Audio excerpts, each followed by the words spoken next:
Hello Year 9, welcome back to Food. This is Mrs. Chung and our lesson today is all about the Eatwell guide. This should be revision from Year 7 and Year 8, but obviously we might have missed a few lessons here and there, so this should be covering that information and adding onto it and building onto it. So all of you should know, if you don't already know, what the Eatwell guide is and what it represents. So this lesson you're going to be adding information to an Eatwell guide to describe and explain what it is and how it relates to a diet. And the more information and detail and depth of understanding you can put into your work, the higher your grade is going to be. So this is an example of an Eatwell guide. There is a blank one attached to the class charts lesson. It looks a bit like this. So it's very, very straightforward. There's lots of space for you to put your own information in there. Do not copy and paste a completed Eatwell guide from the internet. I will be able to quite easily find out if you've done that. But basically what you've got to do is to use the information here to produce your own. And let's just go through very, very quickly what those different sections represent. You'll see a third of that is in green, and you should be able to remember that that is your fruit and vegetables. The guideline from the government is to eat at least 5 portions of fruit and vegetables a day to stay healthy. The other third that's in yellow is your carbohydrate. So all your starchy foods like rice and pasta and wheat and bread, all of those things go in there, and that's what gives you your energy. When we're trying to stay healthy, we try and look for the whole grain, whole meal versions. They've got more fibre in.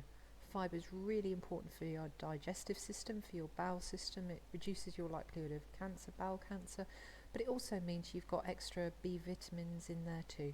So for lots of different reasons, higher fibre options are really good for you. The pink section at the bottom is your protein, so that's your meat and your fish, eggs. It also includes things like beans and your legumes, your pulses, meat alternatives, vegetarian alternatives. The blue section is your dairy, so that's milk, including soya drinks, dairy alternatives, things like cheese, but low-fat ones. We're thinking about healthy eating. And the purple section, it's a really small section. It's very important because we do still need fats and oils in our diet, but we're trying to look at the healthier ones. So we're looking at unsaturated oils, ones that are high in omega-3. Around the edge of the Eatwell guide you've got water, because although it's not a nutrient, it goes around the edge. It's still important to include in your diet to stay hydrated, and the guideline is 6 to 8 glasses of water a day. And we've got chocolate and crisps and sweets at the bottom, because although they're not part of the Eatwell guide, lots of people eat them, but it's important to eat them less often and in small amounts. So your task is to create your own Eatwell guide. You can either use the one that's provided on Word, you can draw your own out, I don't mind.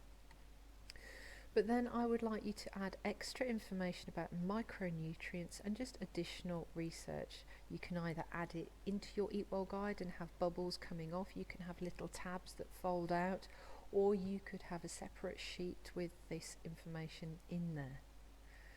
So just a bit of extra information about water. So it's not a nutrient, but it is essential to stay healthy. And remember, the Eatwell guide is just a guide, not for every single meal, how you proportion every single meal, but over the course of a few days, how you should be portioning up your meals so that we eat a healthy balance of food.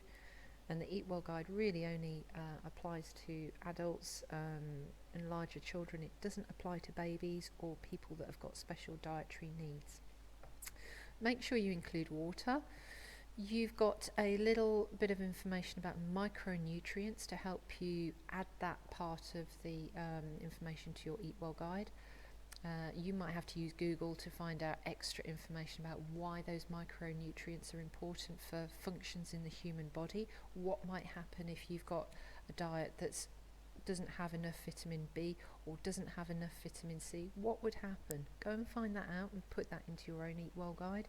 Have them as additional little bubbles of information coming off.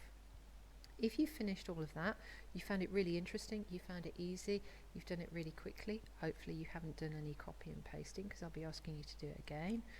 There's a little nutrition quiz in there as well as a challenge activity. So have a go at the Eatwell guide, have a go at those 2 tasks, and I'm looking forward to seeing what you've uploaded. Good luck, Year 9.